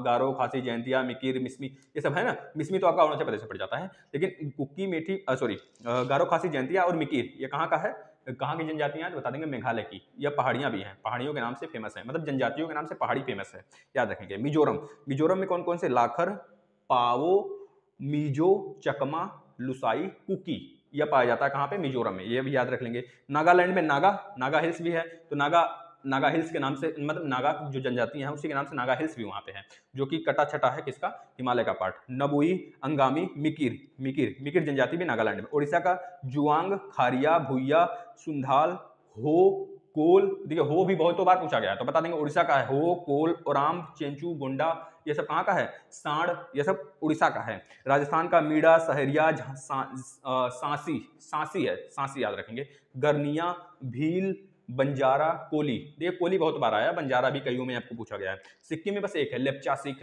10 बार बोलेंगे याद हो जाएगा। लेप्चा सिख जो है कहाँ का है? सिक्किम का है। इसी तरह तमिलनाडु का बड़गा, ठोड, कोटा टोड़ा तमिलनाडु गया, इस तरह याद लगेंगे। कोटा टोड़ा तमिलनाडु गया, तो कोट जनजाति, टोड़ा जनजाति कहाँ का है? तमिलनाडु का है, ठीक है। इस तरह आपको याद हो गया दोस्तों ये चीज। चलिए हम आगे आ जाते हैं नेक्स्ट क्वेश्चन पे आ जाते हैं। The God of small things book ये किसका है? तो बता देंगे अरुंधति राय का है। अरुंधति राय का है। The God of small things, इसके लिए इनको क्या दिया गया है? आपका बता देंगे बुकर पुरस्कार भी इनको मिला हुआ है इसके लिए ना। इनका उपन्यास है, एक तरह से कर लीजिए, ठीक है, इंग्लिश में है, ठीक है दोस्तों। चलिए, जल जीवन मिशन की शुरुआत कब हुई थी? जल जीवन मिशन की शुरुआत कब हुआ था? भाई 2019 में हुआ था, 73वें गणतंत्र दिवस पे हुआ था, ठीक है। मोदी जी ने किया था 73वें गणतंत्र दिवस पे। इस बार भी बहुत सारे जैसे कि आपका डॉल्फिन के लिए और इंफ्रास्ट्रक्चर के लिए, शुद्ध जल के लिए भी बात हुआ है। 74वें गणतंत्र दिवस 2020 के दिन लाल किले से उन्होंने अपना ऐलान किया था। इस तरह 2019 में इन्होंने किया था जल जीवन मिशन की शुरुआत किए थे, जो कि इनका वादा था कि 2024 तक, यह भी इनका लक्ष्य है, 2024 तक हर घर में शुद्ध पानी पहुंचाने का, ग्रामीण के हर घर में यह पानी पहुंचाने का लक्ष्य रखे हुए हैं 2024 तक। मोपला विद्रोह वही सॉरी दोस्तों 1961 बोल दिए थे ना, 1921 करिएगा। मोपला विद्रोह 1921 होगा, दिमाग से स्किप हो गया था। मोपला विद्रोह 1921 में हुआ था, याद रखेंगे। और एक और विद्रोह था जो कि उड़ीसा में हुआ था, वो हुआ था 1961 में, ठीक है ना, उसको याद रखिएगा। देखिए विनायक दामोदर सावरकर का एक बुक भी है मोपला के नाम से, आप इसको याद रखेंगे, उपन्यास है उनका, विनायक दामोदर सावरकर। इसके बाद क्रिप्स मिशन कब आया था? तो बता देंगे क्रिप्स मिशन जो आया था मार्च 1942 में आया था, और इस समय हमारे भारत के वायसराय थे लिन लिथगो, ये बहुत बार पूछा जाता है दोस्तों, लिन लिथगो थे, ठीक है। इसके बाद इसी समय आपके जो महात्मा गांधी रहते हैं, इनको एवरवडा जेल में इनको कैद कर लिया जाता है। वह मतलब कि खुला चुनौती देते हैं अंग्रेजों को कि करो या मरो का नारा देकर, ठीक है ना। इस तरह उनका आप लोग याद देखे होंगे, बहुत सारे लोग को पता होगा। जवाहरलाल नेहरू कांग्रेस के अधिवेशन की अध्यक्षता कब की थी? अब देखिए यहाँ पे हम कुछ अध्यक्षता आपको बता देते हैं आईएनसी का, जो कि बहुत बार एग्जाम में पूछा जा रहा है, आपके सारे शिफ्ट में पूछा जा रहा है लगभग, ठीक है, आप पता करके जाएंगे। जैसे देखिए 1929 का जो यहाँ पे पूछा गया है वो लाहौर अधिवेशन था, किसका? जवाहरलाल नेहरू जी का। जवाहरलाल नेहरू जी का 3 अध्यक्षता था, आप याद रख लेंगे कि 1936 लखनऊ में था और 1937 यह फैजपुर में रहता है। इसके बाद इन्हीं के जस्ट पहले इनके पिताजी 1928 में मोतीलाल नेहरू जी का अध्यक्षता रहता है, आप याद रखेंगे। इसके बाद 1927 में दोस्तों मुख्तार अहमद अंसारी का रहता है, मुख्तार अहमद अंसारी। अगर आपसे पूछा जाता है पहली महिला कौन थी जो आईएनसी की अध्यक्षता की थी, तो कब की थी? तो बता देंगे 1917 में की थी, एनी बेसेंट थी। अगर पूछा जाता है पहली भारतीय महिला कौन थी जो कि आईएनसी की अध्यक्षता की थी, तो आप बता देंगे सरोजिनी नायडू जी थी, जो कि 1925 में की थी। अगर आपसे पूछा जाता है वो तीसरी महिला बताइए जो कि अध्यक्षता की थी, मतलब 3 महिला की थी, एनी बेसेंट, सरोजिनी नायडू, और इनका एक था नलिनी सेन गुप्ता, जो कि 1931 में आईएनसी की अध्यक्षता की थी। अब ध्यान से देखेंगे 1885, 86, 87, 88 आपको क्लियर होगा। 85, 1885, 86, 87, 88। इसमें क्या होता है आप याद रखेंगे, एक ट्रिक है, कौन सा ट्रिक है, बंटू बकमू, बंटू, देखिए हम यहाँ पे लिख दे रहे हैं, बंटू, बंटू, बकमा, बकमा, बकमा, ठीक है। B for Banerjee, Naoroji, Tyabji, George Yule, Bombay, Kolkata, Mumbai, Allahabad, 85, 86, 87, 88, इस तरह बना लेंगे आप, ठीक है ना, कब कब किए थे और कौन किया था। इसी तरह अगर बात करें दोस्तों जनगण मनगढ़ किस अधिवेशन में गाया गया था कांग्रेस के, तो बता देंगे 1911 वाले अधिवेशन में गाया गया था। अब 1911 में जो अध्यक्षता किए थे, कौन किए थे, तो बता देंगे 1911 में गोपाल कृष्ण गोखले जी ने किया था, अध्यक्षता किए थे इसका, आईएनसी का। कब किए थे, मतलब कहाँ सेशन में, किस सेशन में हुआ था, कलकत्ता वाले सेशन में हुआ था, याद रखेंगे। 1911 के दिन ही जनगण मनगढ़ सबसे पहले गाया गया था। इसी तरह आपका पूछ लिया जाता है वंदे मातरम सबसे पहले कब गाया गया था, तो आप बता देंगे 1896 में गाया गया था। आईएनसी के किस अधिवेशन, मतलब इस समय आईएनसी का अध्यक्षता किसने किया था, तो बता देंगे रहीमतुल्लाह साहनी ने, रहीमतुल्लाह साहनी जी ने आईएनसी की अध्यक्षता किए थे 1896 में, और उसी दिन आपका वंदे मातरम सबसे पहले गाया गया था। कलकत्ता अधिवेशन में भी था। इसी तरह पूछ लिया जाता है 1906 में दादा भाई नौरोजी, और आप बता देंगे 1906 और 1886, और इसके बाद एक और है 1893। ये तीनों अध्यक्षता दादा भाई नौरोजी के थ्रू किया जाता है, तीनों का तीनों कोलकाता में ही होता है। इसके बाद गांधी जी का एकमात्र अधिवेशन कौन सा है, बता देंगे आप, कौन सा अधिवेशन है गांधी जी का, जो कि कर्नाटक के बेलग्राम में होता है, बेलग्राम में 1924 में होता है।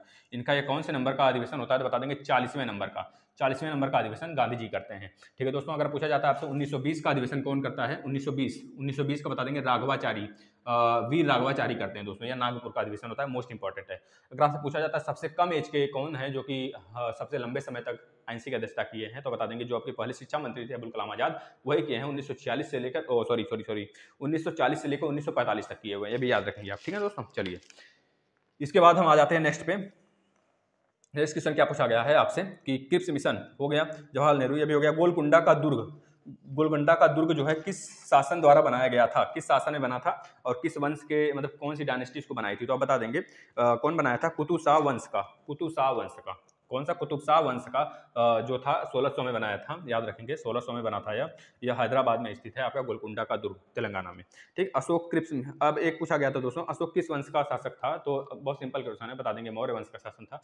अब देखिए मौर्य का काफी हम शासक बताते हैं आपको, जैसे चंद्रगुप्त है, चंद्रगुप्त के बाद चंद्रगुप्त का शासन 322 से 298 तक रहता है। इसके बाद आ जाते हैं बिंदुसार, बिंबिसार नहीं, बिंबिसार हर एक वंश का रहता है, बिंदुसार आप याद रखेंगे, ठीक है। बिंदुसार जो है इसका शासन 298 से 271 तक रहता है। इसके बाद अशोक आ जाते हैं, अशोक, यही अशोक का शासन आपसे पूछा था, अशोक का शासन आप बता देंगे 269 से, सॉरी हाँ 1 साल का 2 साल का गैप होता है दोस्तों, तो आप बता देंगे 269 से लेकर इसका 232 तक रहता है, ठीक है। 261 के आसपास में 69 कब होता है, रुकिए तो गलत हो रहा है क्या, 71 के बाद आ गया 70, 300 232 है ना, रुकिए तो सही है दोस्तों, याद रखेंगे। अब इसी समय कलिंग का लड़ाई होता है, कलिंग के बाद इसका जो कि बहुत ज़्यादा रक्तपात होने के कारण इसका जो अंदर की जो आत्मा है वह शुद्धि के लिए मांग करने लगती है, बाद में अपना कह लीजिए कि बौद्ध धर्म एक्वायर कर लेता है, बौद्ध धर्म एक्वायर करने के बाद यह बौद्धों की तरह घूम घूम कर प्रचार करने लगता है दोस्तों, ठीक है। और सबको क्या कहता है कि सबको, सभी लोग को, मतलब अपना जो धन दौलत होता है सबको बांटने लगता है, अरे अनेक शिक्षा के काम में हो गया, धार्मिक काम में हो गया, वहाँ पे लगाने लगता है घूम घूम में, और सबकी सेवा करने लगता है। और इसको जो गुप्त, जो बौद्ध धर्म की बौद्ध धर्म शिक्षा देने वाले थे, इसके गुरु का नाम क्या था, तो आप बता देंगे कुमारगुप्त था, याद रखेंगे दोस्तों। इसके बाद आपका दशरथ, देखिए अशोक के बाद आपका आ जाते हैं, जैसे अशोक के बाद कुणाल आ जाता है, कुणाल के बाद दशरथ आ जाता है, दशरथ, बहुत सारे अयोग्य शासक आते हैं इसके बाद, जो ये 3 होते हैं ये इंपॉर्टेंट है, आप इतना याद रखें, ठीक है। सलीमुसुक आ जाता है, लास्ट में सलीसुक रहता है, इस तरह आप याद रखेंगे। नेक्स्ट क्वेश्चन की तरफ आ जाते हैं, तो बताएंगे जो लुकास है, मैरी के लुकास रिजवेल्ट, जो कि जो आपके इंटरनेशनल बुकर अवार्ड पाए हुए हैं, उनका बुक का नाम पूछ लिया गया था 2020 वाले का, ठीक है, जो कि लुकास नाम से, लुकास रिजनवेल्ड जो 2020 में मैन बुकर इंटरनेशनल पुरस्कार पाए हुए हैं, उनके बुक का नाम क्या था, तो आप बता देंगे द डिस्कम्फर्ट ऑफ एवरी, ठीक है, evening, the discomfort of evening, इसके नाम से था। अभी डगलस, जो आपके स्टुअर्ट डगलस हैं, उनको सगी बैन के लिए बुकर अवार्ड दिया गया है। देखिए सगी बैन के लिए बुकर अवार्ड, और आपके जो डिस्कम्फर्ट इवनिंग वाला है बुक, उसके लिए उसको क्या दिया गया है, मैन बुकर इंटरनेशनल अवार्ड। दोनों का फुल वीडियो आपके डिस्क्रिप्शन में मिल जाएगा दोस्तों, आपको डिस्क्रिप्शन के नीचे भी मिल जाएगा, या अगर आप प्लेलिस्ट में आएंगे वहाँ पे भी आप पा जाएंगे। ठीक है, मैन बुकर और मैन बुकर इंटरनेशनल अवार्ड पूरा उसमें कंपेयर भी किया गया है, क्या क्या अंतर आते हैं दोनों में। ठीक है, अब बताएंगे तिरुमलाई नामक पैलेस कहाँ पर स्थित है, तो बता देंगे मदुरई, मदुरई तमिलनाडु के मदुरई में स्थित है क्या, तिरुमलाई पैलेस। इसके बाद IBFE, IBEF का फुल फॉर्म आपसे पूछा था तो आप बता देंगे इंडियन ब्रांड इक्वलिटी फाउंडेशन। ठीक है, इंडियन ब्रांड इक्वलिटी फाउंडेशन यह हो जाता है। अगर आपसे पूछा गया, एक क्वेश्चन और पूछा गया था कि जो number of public sector bank है हमारे यहाँ कितने हैं, तो आप बता देंगे इस समय 12 बैंक है, जो कि भी हाल में मर्ज हुआ था 2019 में, 6 बैंकों को मर्ज करके क्या किया गया था, 12 बना दिया गया था। मतलब इस समय पब्लिक सेक्टर के बैंक हमारे पास 12 हैं। देख लीजिए किसमें किसमें किसका मर्ज हुआ था, जैसे ओरिएंटल है, oriental plus united bank, united bank, इन दोनों को मर्ज करके बना दिया गया था पंजाब नेशनल बैंक। ठीक है, पंजाब बना दिया गया था, पंजाब।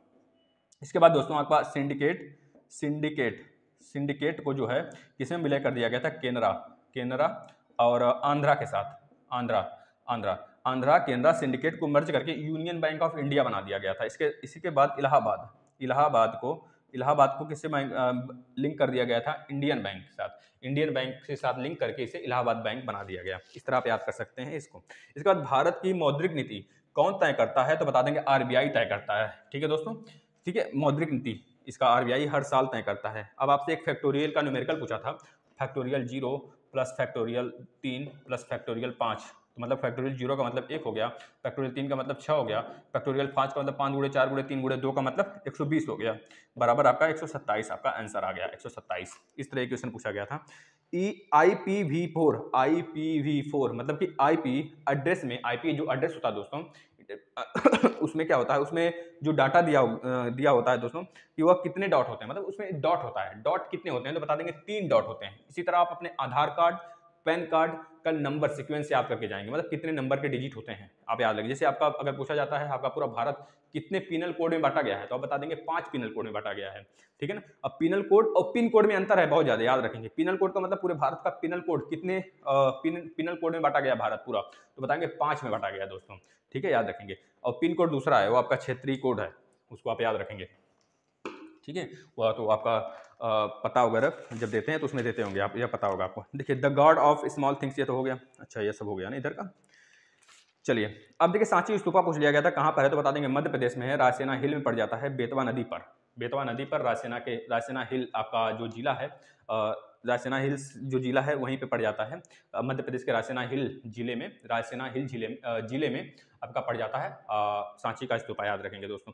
एक चीज हमें बता देंगे, जो ये तो सांची स्तूपा आपको पता होगा कौन बनवाया था, महान अशोक ने बनवाया था। एक क्वेश्चन पूछा गया था, हर बैंक को अपने कुल कैश रिजर्व का, जितने भी उसके पास कुल कैश रिजर्व होता है, उसका एक निश्चित हिस्सा रिजर्व बैंक के पास रखना होता है। इसे क्या बोलते हैं, तो आप बता देंगे इसे CRR बोलते हैं। CRR का मतलब होता है कैश रिजर्व रेशियो। ठीक है दोस्तों, ये एक साख होता है, इसको कौन तय करता है, इस साख को तो बताएंगे RBI तय करता है। इसी तरह आपका आ जाता है, फुल फॉर्म पूछ सकता है SLR का मतलब हो गया आपका, SLR का मतलब, SLR में क्या होता है, इस समय अगर करंट में देखा जाए CRR कितना है, तो बता देंगे 3% है, जो कि एक रेट है। और SLR क्या है दोस्तों, यह लिक्विड रेशियो है, जो कि 18.00 है, यह मैक्सिमम परसेंटेज है। मतलब अगर आपको ज़्यादा रिक्वायर्ड होगा बैंक से ज़्यादा लोन का, तो मैक्सिमम आपको मतलब इतने रेट पे मिल सकता है, अगर ज़्यादा से ज़्यादा आप लोन लेते हैं तब। ठीक है दोस्तों, इतने पे मिलेगा अगर बहुत ज़्यादा लेते हैं तब। इसके बाद अगर आपसे पूछा जाता है रेपो रेट क्या है, बहुत ज़्यादा के मन में आता होगा सर रेपो रेट क्या है। रेपो रेट का मतलब दोस्तों, ये तो फिलहाल में 4% है। रेपो रेट का मतलब हो गया जो कि बैंक उधार देती है, जो कि पब्लिक सेक्टर बैंकों को, जो RBI बैंक है वो पब्लिक सेक्टर बैंकों को उधार देती है, जिस रेट पे देती है वह 4% होता है। इसी तरह रिवर्स रेपो रेट होता है, जब बैंकों के पास, जो पब्लिक सेक्टर बैंक होते हैं, जब उनके पास पैसा ज़्यादा हो जाता है, तो वही पैसा वह RBI रखवाता है अपने पास, रखवाता है और उनको बोलता है आप किस रेट पे रखेंगे। रिवर्स रेपो रेट जो होता है हमेशा रेपो रेट से कम होता है, कितने का होगा, तो बता देंगे इस समय कितना है, 3.35% है रिवर्स रेपो रेट, और रेपो रेट आप दोनों याद रखेंगे, आने वाले एग्जाम में पूछा जा सकता है। अब नेक्स्ट क्वेश्चन पे चलते हैं, तो बताएंगे उच्चतम न्यायालय से परामर्श करने का राष्ट्रपति को किस अनुच्छेद द्वारा इजाजत दिया गया है। मतलब राष्ट्रपति को अगर इजाजत लेना होता है उच्चतम न्यायालय से, तो वह किस अनुच्छेद में निहित है, तो बता देंगे 143 में है। और इसमें न ही राष्ट्रपति बाध्य होगा उसकी बात मानने को, ना ही उच्च न्यायालय क्या होगा, उच्च न्यायालय तो देने को, सलाह देने को बाध्य होगा, मतलब वो देगा, सलाह, जब राष्ट्रपति मांग करेंगे तो। लेकिन राष्ट्रपति बाध्य नहीं होंगे कि मानेंगे, ठीक है ना, इसको याद रखेंगे। अब इसी तरह एक और है अनुच्छेद आपका, निर्णय या आदेशों का उच्चतम न्यायालय द्वारा पुनर्विलोकन किस अनुच्छेद में दिया गया है, तो बता देंगे 137 अनुच्छेद में दिया गया है। दोनों याद रख लेंगे, दोनों बहुत ज्यादा पूछा जाता है दोस्तों। अगर वीटो पूछा जाता है तो वीटो 111 बता देंगे राष्ट्रपति का, ठीक है। राष्ट्रपति का पूरा अनुच्छेद पढ़ के जाएंगे, जैसा कि हमने बता दिया है, राष्ट्रपति और राज्यपाल का याद रखेंगे दोस्तों। 72 इनका जो कि हम लोग को क्या कहते हैं, क्षमा याचना देते हैं, वो 72 अनुच्छेद के अंतर्गत आता है। जो कि अपराधी वगैरह का जो टाइम पीरियड होता है उसको कम कर देते हैं, या फिर कम बढ़ा भी सकते हैं, या फिर क्या कर सकते हैं, या कर दीजिए कि उसको जो फांसी की सजा उसको कम भी कर सकते हैं। इसी तरह आपसे पूछा गया था प्रथम संविधान संशोधन कब हुआ था, तो बता देंगे 1951 में प्रथम संविधान संशोधन हुआ था। इसके थ्रू 9वीं अनुसूची जोड़ी गई थी, याद रखेंगे। एक क्वेश्चन और पूछा गया था, संविधान सभा ने संविधान को कब अंगीकृत किया, तो बता देंगे 26 नवंबर 1949 को अंगीकृत किया।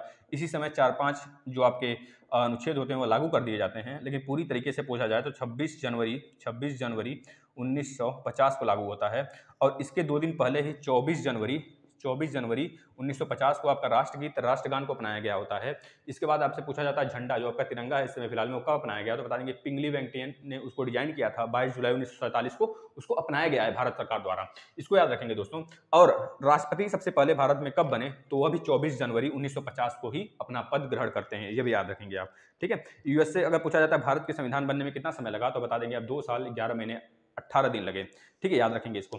अगर आपसे पूछा जाता है सबसे बड़ा संविधान किसका है, तो भारत का है। सबसे बड़ा लोकतंत्र भारत है, ठीक है। भारत के संविधान को उधार का डलिया भी कहा जाता है, ठीक है, जो कि अलग अलग संविधान से अपना संविधान लिया हुआ, मतलब कि संविधान मतलब कि बातें ली हुई है और अपने में जुड़ा हुआ है। इसी तरह आपसे पूछा जाता है सबसे पहले संविधान किसका बना था, तो बताएंगे यूएसए का बना था। यूएसए का मात्र 4 महीने के अंदर संविधान बन गया था, ठीक है। इसके बाद अगर पूछा जाता है सबसे लंबा समय किसके संविधान में बनने में लिया, तो ऑस्ट्रेलिया में 11 साल बनने में ले लिया, ठीक है, याद रखेंगे। जो ऑस्ट्रेलिया में विक्टोरिया प्रांत है दोस्तों, वहाँ पे अभी कह लीजिए कि ऑस्ट्रेलिया पूरी तरीके से स्वतंत्र नहीं हुआ है, वहाँ पे अंग्रेजों का शासन अभी थोड़ा बहुत है, अगर कह लीजिए, ठीक है ना, एक नाम मात्र के लिए। अब देखिए नल्ला मल्ला हिल्स कहाँ पे है, नल्ला मलाई हिल्स बता देंगे आंध्र प्रदेश प्लस तेलंगाना, जो आपका पूर्वी घाट वाला है ना, वहाँ पे पड़ जाता है। इसके बाद दूध गंगा नदी किसकी सहायक नदी है, तो बता देंगे कृष्णा की सहायक नदी है, जो कि महाराष्ट्र और कर्नाटक से निकलती है। महाराष्ट्र निकलती है, कर्नाटक होते हुए अपना बहाव करती है, याद रखेंगे, महाराष्ट्र कर्नाटक में बहती है। गरबा कहाँ का लोक नृत्य है, गुजरात का है, बता देंगे। अनुच्छेद 35 संविधान के किस भाग में है, तो बताएंगे भाग 3 में अनुच्छेद 35 है। अनुच्छेद जो 35 है दोस्तों भाग 3 में है, भाग 3 में, याद रखेंगे। इसके बाद अगर आपसे पूछा जाता है भाग 1 में कितने अनुच्छेद है, बता देंगे 1 से 4 तक भाग 1 में अनुच्छेद है। आपसे पूछा जाता है भाग 2 में कितने अनुच्छेद है, तो बता देंगे 5 से 11 तक है, ठीक है, जो कि आपका नागरिकता है। इसके बाद पूछा जाता है भाग 3 में कितने अनुच्छेद है, तो बता देंगे आप भाग 3 में 12 से 35 तक अनुच्छेद है, जो आपका मौलिक अधिकार है। अगर आपसे पूछा जाता है भाग 4 में कितने अनुच्छेद है, जो आपका डीपीएसपी जो कि आयरलैंड के संविधान से लिया गया है, तो बता देंगे आप 36 से 51 तक है। अगर आपसे पूछा जाता है कि भाग 4A तो बाद में जोड़ा गया, भाग 4A बाद में जोड़ा गया, इसमें 51A है, जो आपका मौलिक कर्तव्य की बात करता है, 11 मौलिक कर्तव्य। जो लास्ट वाला मौलिक कर्तव्य 11वें नंबर का, वो 86वें संविधान संशोधन द्वारा 2002 में जोड़ा गया था, आप लोग को पता होना चाहिए। इसके बाद भाग 4A के बाद भाग 5 में कितने अनुच्छेद हैं, तो बता देंगे 52 है, 52 से 151 तक है, जिसमें कि राष्ट्रपति हो गया आपका, कह लीजिए कि जितने भी आपके मंत्रिमंडल है इसी में आ जाते हैं, इसी अनुच्छेद के अंतर्गत आ जाता है। भाग 6 जिसे हम कार्यपालिका बोलते हैं, कार्यपालिका इसी में आ जाता है। भाग 6 के अंतर्गत बोला जाता है, ये संघ के नाम से भी जाना जाता है, भाग 5, ठीक है दोस्तों। और 152 से लेकर 237 तक आपका राज्य सूची, मतलब राज्य की, इसको बोला जाता है राज्य भाग, जो राज्य की बातें करता है, भाग 6। तो ये आपको पता होना चाहिए दोस्तों। इसके बाद हम आ जाते हैं नेक्स्ट पे, अमरकंटक कौन सी नदी का उद्गम स्थान है, तो बता देंगे आप नर्मदा नदी का उद्गम स्थान है अमरकंटक, जो कि मध्य प्रदेश से निकलती है और सब गार्ज बनाती है। नर्मदा, ताप्ती, साबरमती, माही, ये सब कहाँ गिरती हैं आपके, कह लीजिए आप पश्चिम की तरफ गिरती हैं और गार्ज बनाती हैं दोस्तों, याद रखेंगे। गुजरात, मध्य प्रदेश और राजस्थान से होती हुई जाती हैं, याद रखेंगे। जो माही नदी है दोस्तों, माही नदी जो है, माही क्या काम करता है, जो कर्क रेखा है भारत के 8 राज्यों से होकर जाता है कर्क रेखा, ठीक है। राजस्थान, गुजरात, मध्य प्रदेश, छत्तीसगढ़ के बाद आपका पड़ जाता है पश्चिम बंगाल के बाद आपका 2 राज्य जो हैं नॉर्थ ईस्ट के हैं, त्रिपुरा और मिजोरम, 8 राज्यों से होकर जाता है। इसी कर्क रेखा को ही जो आपका महानदी है 2 बार काटती है, आपको पता होना चाहिए, ठीक है। हल्दी घाटी का जो लड़ाई पूछ लिया गया था, बता देंगे 21 जून या फिर 18 जून को हुआ था दोस्तों, यहाँ पे लोग याद रखेंगे। 2 बुक में दिया था, हम इसको ढूंढे तो 2 बुक में हमको मिला, 21 जून एक में 18 जून। 1576 को हल्दी घाटी का युद्ध हुआ था, महाराणा प्रताप और अकबर के बीच में होता है। अकबर जीत जाता है, महाराणा प्रताप हार जाते हैं। अब आपसे पूछा गया था नेक्स्ट क्वेश्चन, यूपीआई के ब्रांड एम्बेसडर कौन है। यूपीआई भारत पे यूपीआई के ब्रांड एम्बेसडर कौन है भारत पे का, तो बता देंगे सलमान खान है, सलमान खान है। अगर आपसे पूछे जाए फोन पे का ब्रांड एम्बेसडर कौन है, तो बता देंगे आमिर खान है दोस्तों। इसी तरह रानी लक्ष्मीबाई का डेथ कब हुआ था, तो बता देंगे हीरोज हीरोज जो था दोस्तों, उससे लड़ते हुए इनका देहांत हो गया था। इनका ग्वालियर में समाधि है 1858 में, 18 जून 1858 में इनका देहांत हो गया था। मूल नाम इनका क्या है, तो मणिकर्णिका, याद रखेंगे। मणिकर्णिका के नाम से एक घाट भी है बनारस में, हमारे बनारस में। कोच कोच हेतु कौन सा राष्ट्रीय पुरस्कार दिया जाता है, तो बताएंगे द्रोणाचार्य पुरस्कार कोच के लिए दिया जाता है। पूमा के ब्रांड एम्बेसडर कौन है, तो बता देंगे पूमा जो स्पोर्ट ब्रांड एम्बेसडर है कौन है, करीना कपूर है। नाडा के ब्रांड एम्बेसडर कौन है, बता देंगे सुनील शेट्टी है दोस्तों। इसके बाद रामचरित मानस के रचयिता कौन है, बता देंगे तुलसीदास है। अब एयरटेल पेमेंट बैंक के बारे में क्वेश्चन था दोस्तों, इसको आप लोग देख लेंगे। एयरटेल पेमेंट बैंक को लेकर क्वेश्चन पूछा था, शायद हेडक्वार्टर भी पूछा था इसका। लोसार फेस्टिवल कहाँ पे मनाया जाता है, तो आप बता देंगे तिब्बत, नेपाल और भूटान, जो आपका बौद्ध वाला इलाका है ना, वहाँ पे मनाया जाता है बहुत ज़्यादा। साउथ इंडियन बैंक के सीईओ कौन है, तो बता देंगे मुरली नाम से हैं, मुरली पूरा नाम इनका क्या है, मुरली रामकृष्णन के नाम से हैं। राष्ट्रपति द्वारा 2020 में कितने खेल रत्न पुरस्कार मिले हैं, तो आप बता देंगे दोस्तों, जो आपका राजीव गांधी है, राजीव गांधी के अंदर इस बार 5 लोगों को दिया गया है, जिसमें हमारे रोहित शर्मा भी शामिल हैं। रोहित शर्मा और आपके जो फुटबॉल जो लेडीज फुटबॉल की क्या है प्लेयर है, क्या नाम है उसका है, देखिए नाम नहीं याद आ रहा है हमको, आप लोग देख लेंगे। 5 लोग हैं, इसका प्लेलिस्ट में वीडियो भी पड़ा हुआ है, हम थोड़ा सा जल्दी करते हैं। अर्जुन अवार्ड भी दिया जाता है। अर्जुन पुरस्कार इस बार कितने लोग को दिया गया, बताएंगे 27 खिलाड़ियों को दिया गया। राजीव गांधी 5 को, 27 को अर्जुन अवार्ड। इसके बाद जो द्रोणाचार्य अवार्ड दोस्तों, यह दिया जाता है जो कोच होते हैं उनको। ये कितने लोग को मिला, 8+5 लिखेंगे, जो 5 स्पेशल के अंतर्गत आ जाते हैं। ध्यानचंद पुरस्कार जो होता है दोस्तों, यह लाइफ टाइम सेवा देने वाले को मिलता है खेल में, तो यह 15 लोग को दिया गया इस बार, तो आप लोग इसको याद रखेंगे। Last question, CFC chlorofluorocarbon carbon किसको प्रभावित करता है, तो ओजोन परत को प्रभावित करता है दोस्तों। ठीक है, एक फ्रीऑन गैस है जो कि हमारे फ्रिज वगैरह में भी होता है। फ्रिज हो गया, जो आपका वो कूलर वगैरह होते हैं ना, फ्रिज हो गया आपका जो रूम को क्लीन करता है, क्लीनर होता है, उसमें भी फ्रीऑन गैसेस यूज होते हैं। जैसे आपका जो क्लोरोफार्म जो हम लोग यूज करते हैं ना, थर्माकोल, उसको भी बनाने में फ्रीऑन का ही यूज होता है। ठीक है, तो इस सब को यूज करने में जो फ्रीऑन गैस होता है वो भी CFC के ही तरह होता है, जो कि ओजोन क्षरण को बहुत ज़्यादा, मतलब ओजोन को बहुत ज़्यादा क्षरण करता है हमारे, जो कि हमारे सबसे जो आपका सबसे क्षोभ मंडल होता है, क्षोभ मंडल के ऊपर आपका क्या होता है, समताप के मंडल के ऊपर मध्य मंडल के ऊपर आपका होता है आयन मंडल के ऊपर आपका होता है बहिर्मंडल। तो जो आपका दूसरा वाला मंडल होता है, जो कि धरती से लगभग 50 किलोमीटर के आसपास में ऊंचाई होती है उसकी, तो जो वो होता है दोस्तों, वह आपका कितना उसी के अंदर, मतलब कि धरती से देखेंगे तो धरती से लगभग 30 या 20 किलोमीटर के ऊपर, मतलब कि अगर जो आपका समताप मंडल होता है, समताप मंडल उसी में होता है लगभग कह लीजिए कि 10 नीचे से 40 या 30 किलोमीटर के आसपास में उसकी ऊंचाई होती है। और वहाँ पे वो क्या काम करता है, अपना एक तरह से आवरण बना देता है धरती के चारों तरफ, और सन के जो UV रेज होते हैं, अल्ट्रावायलेट रेज होते हैं, उसको आने से हमारे यहाँ रोकता है। जो कि अभी आप हाल में ही सुने होंगे, कोरोना काल में जो आपका आर्कटिक सेक्टर में जो एक थोड़ा सा था ना, आर्कटिक में कि अंटार्कटिका में था ना, अंटार्कटिका जो नीचे वाला जो आपका महाद्वीप है, अंटार्कटिका महाद्वीप, जिसको हम लोग श्वेत भी बोलते हैं, क्योंकि बर्फ जमा होता है। ठीक है, इस वजह से वहाँ पे क्या हुआ, जो ओजोन परत था दोस्तों, वो क्या होगा, भरने लगा, छोटा हो गया। तो अभी कह लीजिए कि कोरोना का प्रकोप था, मतलब कि जो गाड़ी घोड़ा बंद था इसकी वजह से, या फिर कुदरत का महिमा थी। ठीक है, तो याद रखेंगे दोस्तों, इतने क्वेश्चन थे। अगर आप इतने सारे क्वेश्चन पढ़ लेते हैं और जितने भी फैक्ट बताए गए आपको अगर वो पढ़ लेते हैं, निश्चित तौर पे यहाँ पे बहुत सारे एग्जाम में क्वेश्चन पूछे जाएंगे। दिल्ली के अलावा भी जितने भी एग्जाम्स लगे हुए हैं, जो आपका देख रहे हैं 28 तारीख को आ गया NTPC का डेट भी, तो इस तरह बहुत सारे एग्जाम्स आपका क्लियर होंगे दोस्तों। आप लोग बने रहिए, ज़्यादा से ज़्यादा शेयर करिए दोस्तों को, और बताइए यहाँ पे बहुत सारे क्लासेस लगे हुए हैं, मैथ के भी क्लासेस चल रहे हैं, आप लोग देखें। धन्यवाद दोस्तों।